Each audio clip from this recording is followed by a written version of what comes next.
미국의 평균적인 53세 남성은 은퇴 자금으로 87만 달러가 아니라 5만 3천 달러를 저축해두고 있습니다. 그것이 중간값입니다. 그의 나이대 남성 절반은 그보다 더 적게 가지고 있습니다. 그리고 이 통계를 정말 혼란스럽게 만드는 부분이 여기 있습니다. 그는 아마 인생에서 지금 가장 많은 돈을 벌고 있을 겁니다. 집도 가지고 있습니다. 휴가도 갑니다. 아이들은 괜찮은 학교에 다닙니다. 직장에서는 칵테일 파티에서 말하면 제법 있어 보이는 직함도 가지고 있습니다. 그는 자신이 괜찮다고 생각합니다. 바로 그것이 함정입니다. 파산 상태인 것이 아닙니다. 겉보기에는 괜찮아 보이는데 그 구멍은 매달 조용히 더 깊어지고 있다는 것입니다. 50대 남성들에게 일어나는 아주 특정한 종류의 재정적 손상이 있습니다. 그리고 거의 아무도 그것이 다가오는 걸 보지 못합니다. 왜냐하면 그것이 손상처럼 보이지 않기 때문입니다. 그것은 성취처럼 보입니다. 커리어의 정점처럼 보입니다. 25년 동안 사람들이 하라고 했던 일을 해온 보상처럼 보입니다. 그리고 그 아래에는 당신의 재무 상담사가 출력해주는 어떤 표에도 나타나지 않는 방식으로 50세에서 60세 사이의 10년이 평균적인 남성 인생에서 가장 위험한 재정적 시기입니다. 50대 남성들이 무모해서가 아닙니다. 그들이 성공했기 때문입니다. 그리고 성공은 대부분의 남성들이 당연히 올 것이라 믿었던 은퇴를 조용히 잠식하는 특정한 형태를 가지고 있습니다. 제 이름은 앤디입니다. 그리고 돈의 비밀에서 저는 금융 시스템이 사람들이 옳다고 믿었던 일을 했다는 이유로 남성들을 어떻게 처벌하는지 그 순간들에 지나치게 많은 시간을 쓰며 생각합니다. 오늘 저는 50대 남성들의 미래를 가장 공격적으로 파괴하는 4가지 재정적 함정에 대해 이야기하려고 합니다. 아무도 경고해주지 않는 함정들입니다. 대부분의 재무 상담사들이 구조적으로 알려줄 수 없는 함정들입니다. 그리고 각각 뒤에 숨어있는 구체적인 숫자의 계산까지 말입니다. 이 영상을 끝까지 보면 인생의 정점이어야 할 이 10년이 왜 사실은 가장 위험한 재정적 시기인지, 그리고 그 창이 닫히기 전에 정확히 무엇을 해야 하는지 이해하게 될 겁니다. 함정들에 들어가기 전에 이 영상의 모든 것을 붙잡아줄 하나의 사고 모델을 먼저 드려야 합니다. 그리고 제가 일부러 붙잡아준다라는 단어를 쓰는 데에는 이유가 있습니다. 황금닻을 상상해보세요. 비유적인 닻이 아니라 실제 닻입니다. 배가 바다에 내리는 거대한 무소의 닷 말입니다. 그런데 이 닻은 금으로 되어 있습니다. 반짝이고 인상적입니다. 부두에 있는 사람들이 보기만 해도 그것을 만들기 위해 무엇이 필요했는지 바로 이해할 수 있는 그런 물건입니다. 당신의 주택담보대출은 황금닻입니다. 당신의 직업적 정체성도 황금닻입니다. 자동차 리스, 컨트리클럽 회원권, 아이들의 학비 계약, 별장, 당신의 라이프 스타일, 그 모든 것은 당신이 인생이라는 배 밖으로 내려놓은 황금 대치들입니다. 닻은 원래 안정감을 주기 위한 것이고 실제로 그렇습니다. 밀물이 들어오기 전까지는 말이죠. 시장이 당신이 은퇴하려던 해에 30% 폭락할 때, 직장이 사라질 때, 건강 문제에 직면할 때, 이혼이 닥칠 때, 당신의 황금닻은 당신을 보호하지 않습니다. 그것은 물이 차오르는 동안 당신을 제자리에 묶어두고 결국 다른 어떤 것보다 더 빠르게 당신을 끌어내립니다. 60세에 진짜 돈과 진짜 선택권을 가지고 은퇴하는 남성들은 가장 화려한 닻을 모은 사람들이 아닙니다. 모두가 자기 닻을 더 반짝이게 닫고 있을 때 조용히 몇 개를 잘라내버린 사람들입니다. 지금부터 제가 이야기할 모든 함정은 아직 당신이 그것이라고 인식하지 못하는 황금닻입니다. 바로 그렇기 때문에 그것들은 효과가 있는 겁니다. 첫 번째 함정부터 시작해 보겠습니다. 왜냐하면 모든 것이 잘못되기 시작하는 지점이 바로 여기이기 때문입니다. 대략 46세나 47세쯤이 되면 대부분의 남성들에게 조용한 심리적 변화가 일어납니다. 30대의 공격적이고 무언가를 이루려는 야망이 조금씩 더 방어적인 방향으로 바뀌기 시작합니다. 당신은 무엇을 만들 수 있을지를 생각하는 대신 무엇을 지켜야 하는지를 생각하기 시작합니다. 그것은 성숙하게 느껴집니다. 책임감 있게 느껴집니다. 하지만 잘못된 대상에 적용될 경우 그것은 한 남성이 할 수 있는 가장 비싼 정신적 전환 중 하나입니다. 왜냐하면 대부분의 50대 남성들은 실제로 부를 지키고 있는 것이 아니라 부유해 보이는 이미지를 지키고 있기 때문입니다. 그리고 부유해 보이는 이미지는 월세를 청구합니다. 제가 고정 의무 스택이라고 부르는 개념이 있습니다. 그리고 이것이 거의 아무도 알아차리지 못하는 첫 번째 황금 닻입니다. 50대가 되면 당신은 25년 동안 그럴듯해 보이는 것들에 계속 라고 말해 왔습니다. 금리가 낮을 때 산 집, 두 번째 차, 투자라고 스스로를 설득했던 휴가용 부동산, 아이들이 8살 때 시작했고 이제는 그들의 사회적 세계를 무너뜨리지 않고는 되돌릴 수 없는 사립학교 학비, 클럽 회원권, 잔디 관리 서비스, 가정부, 구독 서비스들, 존재조차 잊어버린 물건들에 대한 보험료, 그 모든 결정은 같은 정신적 기준을 통과했습니다. 매달 낼 수 있나? 계좌에서 빠져나가도 괜찮나? 끝입니다.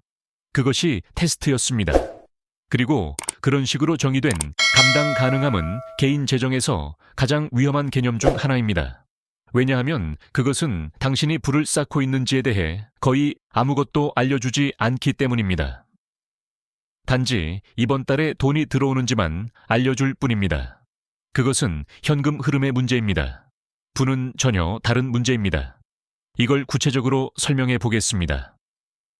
리처드라는 남성을 만나보죠. 51세, 중견 제조회사의 지역 영업 이사입니다. 연봉은 19만 달러. 그의 아버지가 평생 벌었던 것보다 많고 22살에 가난했던 시절에 리처드 자신이 상상했던 것보다도 많은 돈입니다. 리처드는 세금과 보험을 포함해 매달 4,200달러의 주택담보대출을 냅니다. BMW 리스 비용으로 750달러를 냅니다. 그는 20년 동안 자신이 정말 좋아하는 차를 몰 자격을 얻기 위해 일해 왔다고 생각합니다. 1년에 6번이나 8번 정도밖에 사용하지 않는 보트도 있습니다. 그 보트를 위한 금융 비용이 매달 600달러이고 10월부터 4월까지 보관 비용으로 추가 100달러가 듭니다. 컨트리클럽 회원권은 매달 450달러입니다. 대부분은 인맥을 위해서라고 그는 말할 겁니다. 그리고 진심으로 그렇게 믿고 있습니다. 게다가 사립고등학교에 다니는 두 아이의 학비로 매년 각각 2만 2천 달러를 냅니다.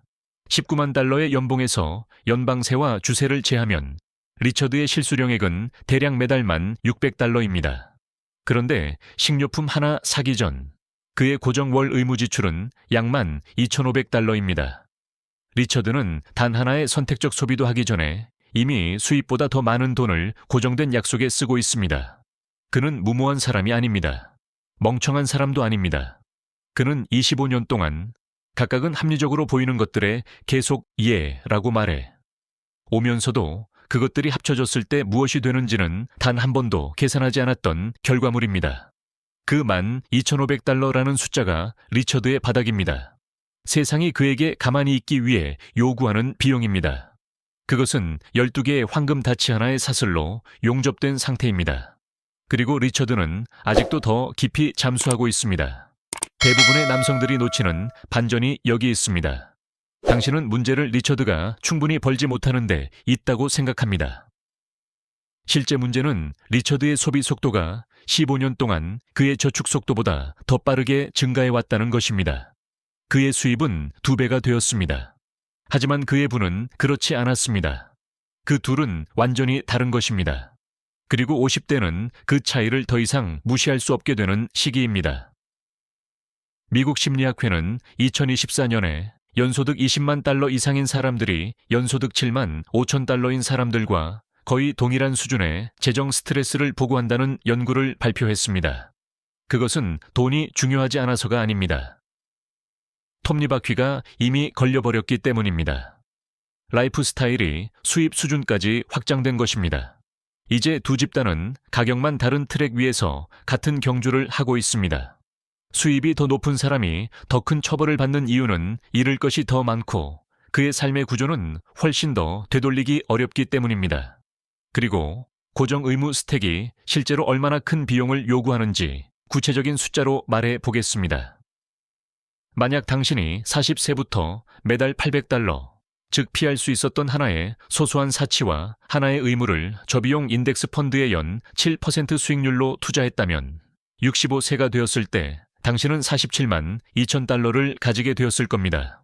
더 많이 투자해서가 아닙니다. 단지 닷 하나를 덜 샀기 때문입니다. 그것이 15년 전에 당신이 했던 하나의 합리적인 예와 다시는 검토하지 않았던 선택이 만들어낸 복리의 비용입니다. 이제 두 번째 함정으로 들어가 보겠습니다. 왜냐하면 이것이 관리 가능한 상황을 영구적인 상황으로 바꾸는 함정이기 때문입니다. 당신은 문제를 은퇴 자금이 충분하지 않은 데 있다고 생각합니다.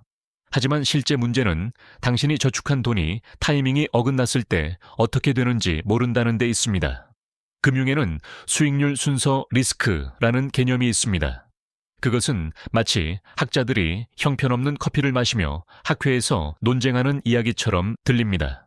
하지만 실제로는 50대 사람이 평생 마주하게 될 가장 파괴적인 재정적 힘 중 하나입니다. 그리고 저는 이 영상을 보는 남성들 중 8명 중 1명도 자신의 은퇴 계획에 이 리스크를 실제로 적용해 본 사람은 없을 거라고 장담합니다. 어떻게 작동하는지 보겠습니다. 당신이 58세라고 상상해 보세요. 401k 계좌에 $45만 있습니다. 63세에 은퇴할 계획입니다. 시장은 그 5년 동안 연평균 7% 수익률을 기록하고 당신은 대략 $63만 가지고 은퇴하게 됩니다. 깔끔합니다. 예측 가능합니다. 은퇴 계산기가 정확히 말해준 숫자입니다. 이제 조금 다른 상황을 상상해 보세요. 은퇴 첫 해에 시장이 35% 폭락합니다. 그 후 시장은 회복되고 이어지는 19년 동안 연평균 9% 수익률을 기록합니다. 전체 20년 은퇴 기간의 산술 평균 수익률은 여전히 서류상으로는 완벽해 보입니다. 하지만 당신은 매년 4%씩 인출하고 있었습니다. 포트폴리오가 35% 하락한 상태에서 $25,000를 빼내고 있는 겁니다. 당신은 포트폴리오가 앞으로 복리로 성장하기 위해 가장 온전해야 하는 바로 그 시기에 매달 35% 할인된 가격으로 주식을 팔고 있는 것입니다. 최악의 타이밍에 계속해서 손실을 확정짓고 있는 겁니다. 결국 당신의 돈은 25년이 아니라 약 14년쯤에 바닥납니다. 이건 단순한 사고 실험이 아닙니다. 2008년 은퇴 계좌들은 중간값 기준으로 38%를 잃었습니다. 2007년이나 2008년에 은퇴했던 사람들은 자신들이 그 돈에 가장 의존해야 하는 정확한 순간에 포트폴리오가 거의 반토막났습니다. 시장은 5년 안에 회복되었습니다. 하지만 그들의 포트폴리오는 회복되지 못했습니다. 왜냐하면 그들은 바닥 구간 전체에서 계속 돈을 인출하고 있었기 때문입니다. 수익률의 순서가 그들을 집어삼킨 것입니다. 그리고 거의 아무도 그것을 예상하지 못했습니다. 평균 시장 수익률은 괜찮아 보였기 때문입니다.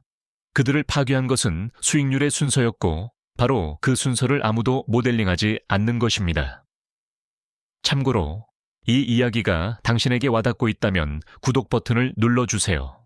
유튜브 알고리즘은 섬세하지 않습니다. 당신의 돈에 실제로 무슨 일이 일어나고 있는지 알려주는 영상을 계속 보여주게 만드는 유일한 방법은 시청자들이 직접 그것을 원한다고 알려주는 것입니다.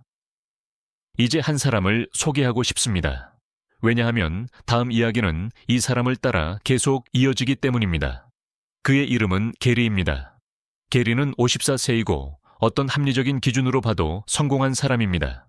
그리고 저는 그의 이야기가 생각보다 훨씬 흔하다고 생각합니다.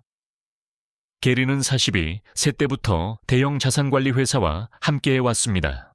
그의 재무상담사는 전형적인 주식 80%, 채권 20% 비율의 자산 배분을 운용합니다. 게리는 차트가 들어있는 분기 보고서를 받고 대충 훑어본 뒤 승인합니다. 그는 자신의 은퇴 계획이 괜찮다고 느낍니다. 원하는 만큼 멀리 와 있지는 않다는 건 알지만 그는 시스템을 신뢰합니다. 게리는 이 회사에 $60만 맡기고 있습니다. 자문 수수료는 연 1.2%입니다. 연간 $7,200입니다. 그리고 달러 기준으로 계산하면 그의 명세서에서는 절대 실제 금액을 보여주지 않고 단지 베이시스 포인트만 보여주지만 게리가 현재 내는 비용과 0.03% 수수료에 비슷한 인덱스 펀드에 냈을 비용의 차이는 연 7% 성장률을 가정한 60만 달러 포트폴리오를 기준으로 15년 동안 복리 계산했을 때 대략 18만 2천 달러입니다. 18만 2천 달러입니다. 그 돈은 게리의 미래에서 빠져나가 감정적인 반응조차 일으키지 못할 정도로 작은 분기별 금액으로 자산관리 회사에 들어갑니다. 그것은 단순한 관리 수수료가 아닙니다. 앞으로 15년 동안 그의 수익률에 용접된 황금 닫힙니다. 게리의 재무상담사는 단 한 번도 로스 전환 전략에 대해 언급한 적이 없습니다. 하지만 그것을 게리의 앞으로 6년에서 8년 동안 제대로 실행했다면 은퇴 기간 동안 현실적으로 6만 달러에서 9만 달러의 세금 부담을 절약할 수 있었을 겁니다. 게리의 재무상담사는 단 한 번도 로스 전환 전략에 대해 언급한 적이 없습니다. 하지만 그것을 게리의 앞으로 6년에서 8년 동안 제대로 실행했다면 은퇴 기간 동안 현실적으로 6만 달러에서 9만 달러의 세금 부담을 절약할 수 있었을 겁니다. 왜 그랬을까요? 대부분의 자산관리 회사들은 세금 최적화로 돈을 벌지 않기 때문입니다. 그들은 관리 자산 규모로 돈을 법니다. 게리의 은퇴 계획은 수익률 최적화에 맞춰져 있습니다. 생존 최적화가 아닙니다. 그리고 이 차이는 50대 이후에는 치명적입니다. 제가 여기서 말하려는 건 재무상담사가 모두 나쁘다는 이야기가 아닙니다. 구조가 당신과 같은 방향으로 정렬되어 있지 않다는 이야기입니다. 상담사의 인센티브는 당신의 자산을 유지하는 데 있습니다. 당신의 인생을 단순하게 만드는 데 있지 않습니다. 당신의 세금을 최소화하는 데 있지 않습니다. 당신의 고정 의무를 줄이는 데 있지 않습니다. 그들의 임무는 당신이 시스템 안에 남아있게 만드는 것입니다. 그리고 시스템은 계속 굴러갑니다. 당신이 충분히 안전한지와는 상관없이 말입니다. 이제 세 번째 함정으로 가보겠습니다. 그리고 이건 거의 아무도 감정적인 위험으로 인식하지 않는 함정입니다. 왜냐하면 그것이 사랑처럼 느껴지기 때문입니다. 책임감처럼 느껴지기 때문입니다. 좋은 아버지가 되는 것처럼 느껴지기 때문입니다. 50대 남성들의 재정을 파괴하는 가장 빠른 방법 중 하나는 자녀들의 미래를 구하려다가 자신의 미래를 불태워버리는 것입니다. 제가 아주 조심해서 말하고 싶은 부분이 있습니다. 아이들을 돕는 것 자체는 문제가 아닙니다. 문제는 타이밍입니다. 문제는 규모입니다. 문제는 당신이 인생에서 더 이상 회복할 시간이 없는 시점에 자신을 희생하는 것입니다. 25세의 아이는 실수를 해도 회복할 시간이 있습니다. 55세의 당신은 그렇지 않습니다. 하지만 대부분의 부모들은 이 사실을 감정적으로 받아들이지 못합니다. 왜냐하면 부모의 본능은 보호하도록 설계되어 있기 때문입니다. 그래서 무슨 일이 벌어질까요? 부모는 자신의 은퇴 자금을 끌어다 아이들의 학자금 대출을 대신 갚아줍니다. 성인이 된 아이들의 집 계약금 일부를 대신 내줍니다. 아이가 직장을 잃었을 때 생활비를 지원합니다. 손주 돌봄을 위해 조기 은퇴합니다. 아이들이 안정될 때까지 계속 돈을 보냅니다. 그리고 이 모든 결정은 개별적으로 보면 사랑처럼 느껴집니다. 하지만 전체적으로 합쳐놓고 보면 그것은 재정적 자해가 됩니다. 피델리티는 2025년에 부모의 61%가 자신의 재정적 안정성을 희생하면서까지 성인 자녀를 지원하고 있다는 연구를 발표했습니다. 그리고 그중 거의 절반은 그 지원이 자신의 은퇴 계획에 장기적인 피해를 준다는 걸 알고 있었습니다. 그들은 모르고 있는 게 아닙니다. 그들은 감정적으로 거부할 수 없는 겁니다. 이제 숫자를 보겠습니다. 만약 당신이 55세의 은퇴 자금에서 10만 달러를 빼내 자녀를 돕는다면 당신은 단지 10만 달러를 잃는 것이 아닙니다. 연 7% 복리 기준으로 70세가 되었을 때 그것은 거의 28만 달러가 될 수 있었던 돈입니다. 당신은 현재의 돈을 잃는 게 아닙니다. 미래의 시간을 잃는 겁니다. 미래의 선택권을 잃는 겁니다. 미래의 안전을 잃는 겁니다. 그리고 가장 잔인한 부분은 여기 있습니다. 대부분의 아이들은 그 희생의 규모를 완전히 이해하지 못합니다. 그들은 부모가 도와줄 수 있는 상태라고 생각합니다. 부모도 그렇게 보이기 때문입니다. 집이 있습니다. 차가 있습니다. 휴가도 갑니다. 겉모습은 여전히 안정적으로 보입니다. 하지만 현실에서는 부모는 자신의 미래를 조용히 녹여가며 현재를 유지하고 있는 겁니다. 그리고 이것이 네 번째 함정으로 이어집니다. 이것이 아마 가장 위험한 함정입니다. 왜냐하면 이것은 숫자의 문제가 아니라 정체성의 문제이기 때문입니다. 대부분의 남성들은 자신이 누구인지와 자신이 무엇을 하는지를 완전히 분리하지 못한 채 50대에 들어섭니다. 당신의 직업은 단순한 수입원이 아닙니다. 그것은 당신의 구조입니다. 사회적 지위입니다. 루틴입니다. 자존감입니다. 그리고 그 정체성에 너무 깊이 묶여 있는 상태에서는 거의 아무도 다음 질문을 하지 않습니다. 만약 내 직업이 사라진다면 50대의 직업 상실은 30대의 직업 상실과 다릅니다. 30이 새에 해고당하면 사람들은 당신을 잠재력으로 봅니다. 57세에 해고당하면 사람들은 당신을 비용으로 보기 시작합니다. 냉정하지만 현실입니다. 미국 노동통계국 데이터에 따르면 55세 이상 노동자가 직장을 잃었을 경우 재취업까지 걸리는 평균 기간은 훨씬 더 길고 재취업 후 평균 임금은 이전보다 현저히 낮아지는 경향이 있습니다. 왜냐하면 기업은 경험을 존중한다고 말하지만 실제로는 더 저렴하고 더 젊고 더 오래 일할 수 있는 인력을 원하기 때문입니다. 그리고 여기서 황금 닻이 다시 등장합니다. 당신의 생활비 구조는 여전히 최고 수입 시절에 맞춰져 있습니다. 하지만 당신의 시장 가치는 갑자기 변동하기 시작합니다. 당신은 여전히 큰 집의 비용을 감당해야 합니다. 여전히 보험료를 내야 합니다. 여전히 의무들이 남아 있습니다. 그런데 수입은 갑자기 불확실해집니다. 그래서 무슨 일이 벌어질까요? 사람들은 은퇴 자금을 조기 인출하기 시작합니다. 신용카드 부채를 사용합니다. 헬록을 엽니다. 시장이 하락한 상태에서 투자 자산을 팔아 현금을 만듭니다. 그리고 몇 년 안에 겉으로는 잠깐의 커리어 문제처럼 보였던 것이 영구적인 재정 손실로 바뀝니다. 그리고 이것이 제가 이 영상 전체에서 계속 말하려는 핵심입니다. 50대 남성들을 파괴하는 것은 보통 하나의 거대한 재난이 아닙니다. 그것은 수십 년 동안 아주 합리적으로 보였던 선택들이 서로 연결되어 하나의 구조가 되는 것입니다. 그리고 그 구조는 충격이 왔을 때 유연하게 움직이지 못합니다. 이제 중요한 부분으로 가보겠습니다. 그렇다면 대체 무엇을 해야 할까요?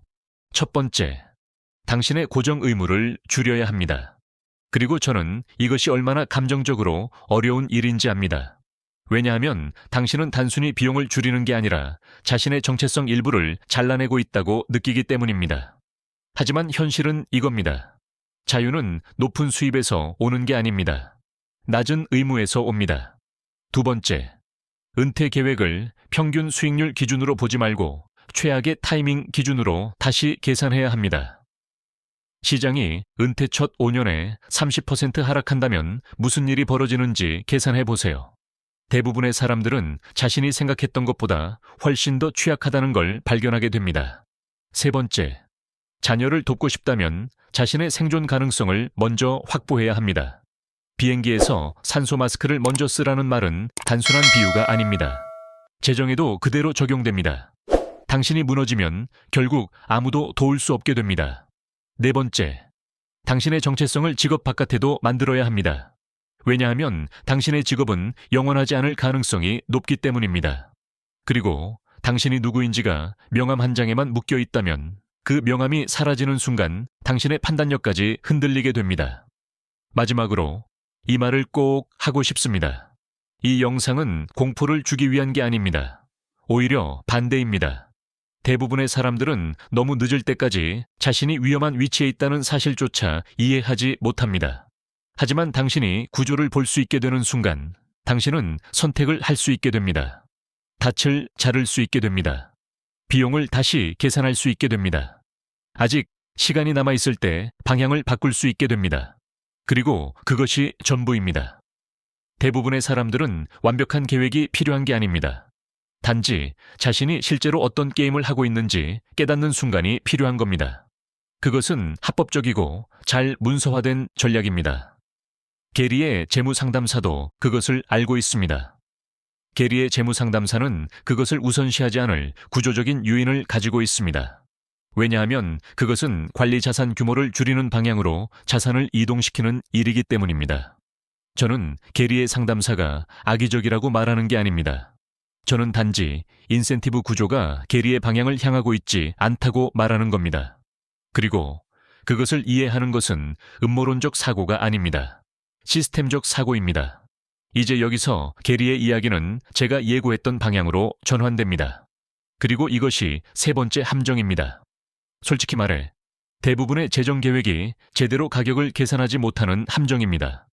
50대 남성들에게 동시에 닥치는 세 가지 일이 있습니다.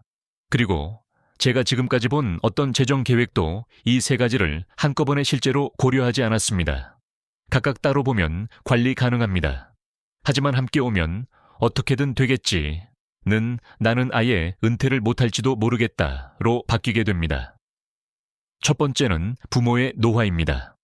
미국 남성들이 노부모에게 재정적 지원을 시작하는 평균 나이는 52세입니다.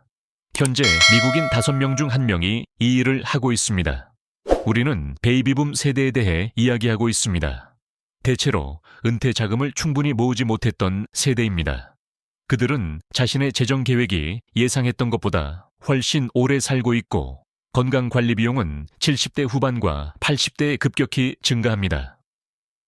메디케어는 입원과 일부 의료비를 보장합니다. 하지만 요양생활은 보장하지 않습니다. 현재 미국에서 보조생활시설의 평균 비용은 지역과 돌봄 수준에 따라 월 $5,000에서 $7,000 사이입니다. 만약 당신의 부모가 약 $7만 저축해 두었다면 그것은 그 세대의 중간값 정도인데 당신에게 청구서가 넘어오기까지 10개월에서 14개월 남았다는 뜻입니다. 개인적으로, 매달, 무기한으로. 게리의 어머니는 작년에 기억케어 시설이 필요했습니다. 한 달에 $6,200였습니다. 그의 어머니는 $85,000를 저축해 두고 있었습니다. 게리는 이제 이미 가지고 있던 다른 모든 의무 위에 자기 돈으로 매달 $3,000를 추가로 부담하고 있습니다. 이건 역시 게리가 예상하지 못했던 또 하나의 황금 닻입니다. 왜냐하면 아무도 그것을 그의 재정 계획 안에 넣어주지 않았기 때문입니다. 두 번째는 성인이 된 자녀들입니다. 특히 그들을 키우는 비용이 아니라 사회에 내보내는 비용입니다. 현재 미국에서 4년제 사립대학교의 평균 연간 비용은 등록금, 기숙사, 식비, 각종 비용을 포함하면 대략 연간 $62,000입니다. 한 아이의 학부 교육에만 $248,000입니다. 만약 지금 당신에게 16세와 18세 자녀 둘이 있다면 앞으로 6년 동안 세후 기준 거의 $400,000에 가까운 대학 비용을 마주할 수 있습니다. 그들이 태어났을 때부터 529 플랜을 공격적으로 최대치까지 넣어오지 않았다면 당신은 현재 소득, 주택자산 또는 은퇴 자금에서 그 차이를 메우고 있는 겁니다. 그리고 그 모든 선택에는 대부분의 남성들이 실제로 지불하기 전까지 계산하지 않는 진짜 비용이 있습니다. 세 번째는 대부분의 채널이 말하지 않으려 하기 때문에 제가 아주 직접적으로 말하겠습니다. 늦은 이혼입니다.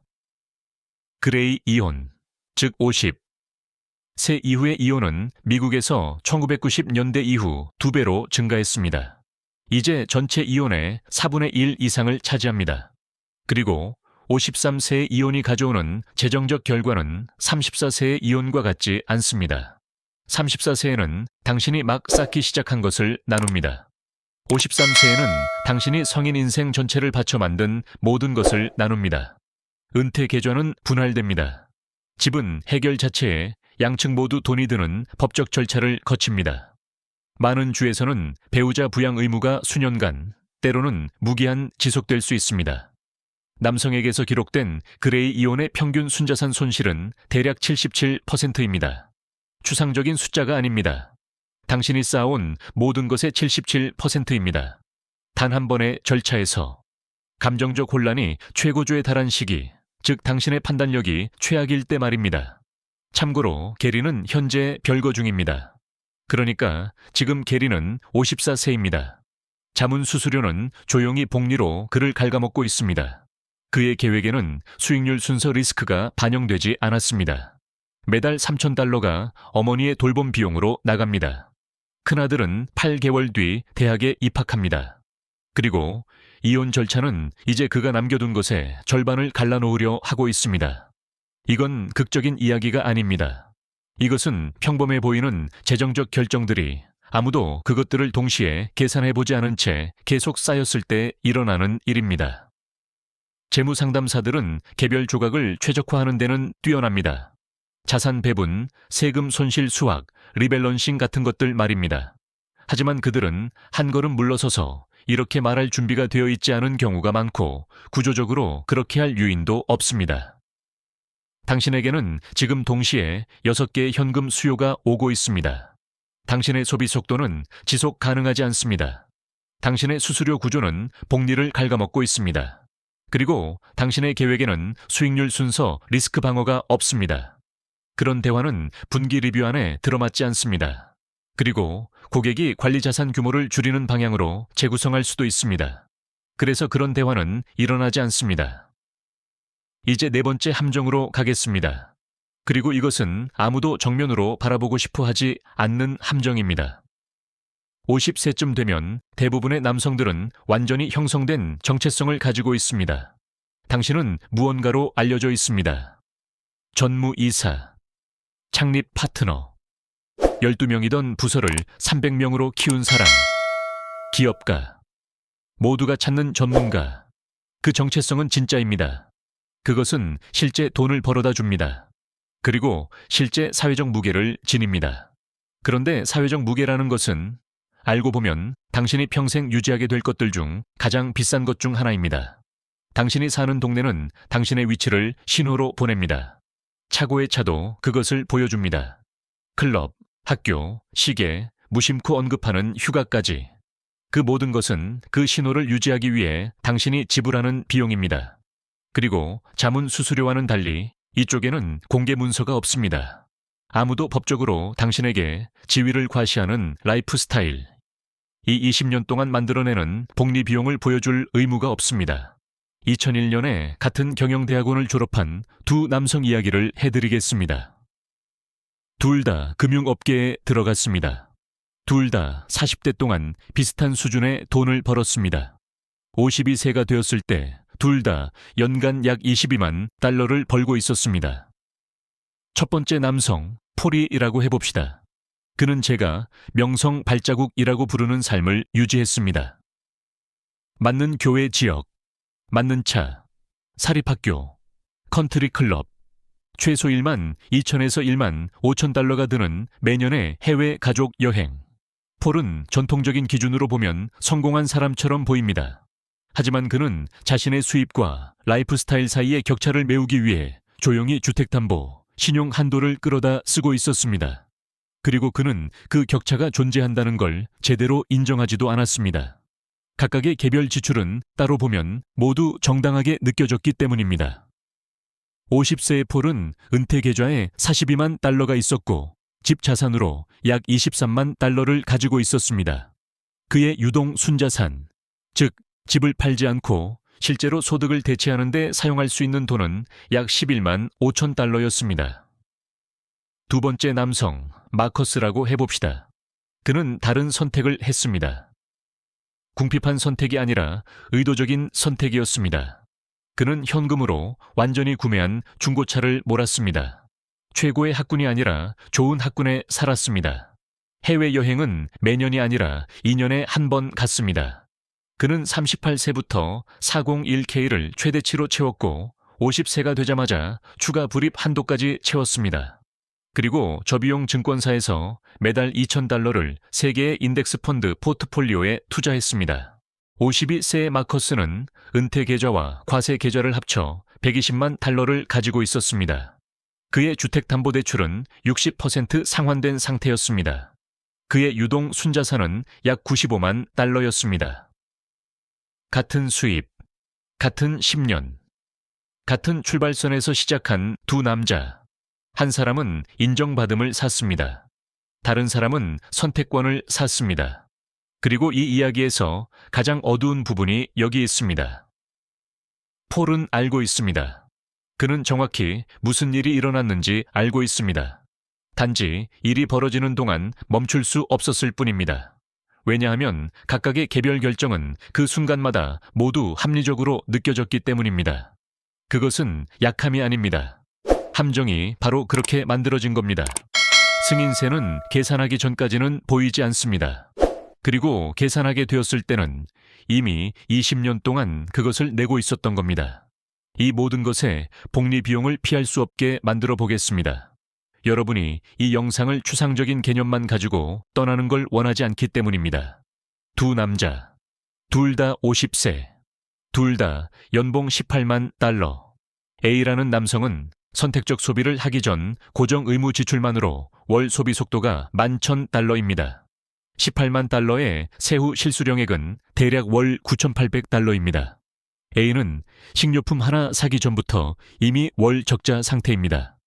그는 조용히 신용을 보충하거나 주택 자산을 끌어다 쓰거나 기술적으로는 겨우 손익분기점을 맞추면서도 실제부는 전혀 쌓지 못하고 있습니다. B라는 남성은 월 소비 속도가 6,000달러입니다. 그는 매달 3,800달러를 저축하고 있습니다.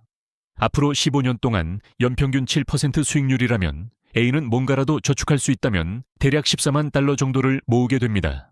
B는 약 114만 달러를 모으게 됩니다. 같은 수입, 같은 시장, 같은 15년. 결과는 8배 차이입니다. 유일한 변수는 소비 속도입니다. 65세가 되면 B는 4% 룰 기준으로 연간 약 4만 5천 달러를 인출할 수 있습니다. 30년 넘는 높은 소득 기록을 기준으로 한 그의 사회보장연금은 완전 은퇴 연령 기준 연간 약 3만 1,000달러입니다. 총 은퇴 소득은 원금을 공격적으로 깎지 않고도 연간 약 7만 6천 달러입니다. 그는 은퇴할 수 있습니다. 선택권이 있습니다.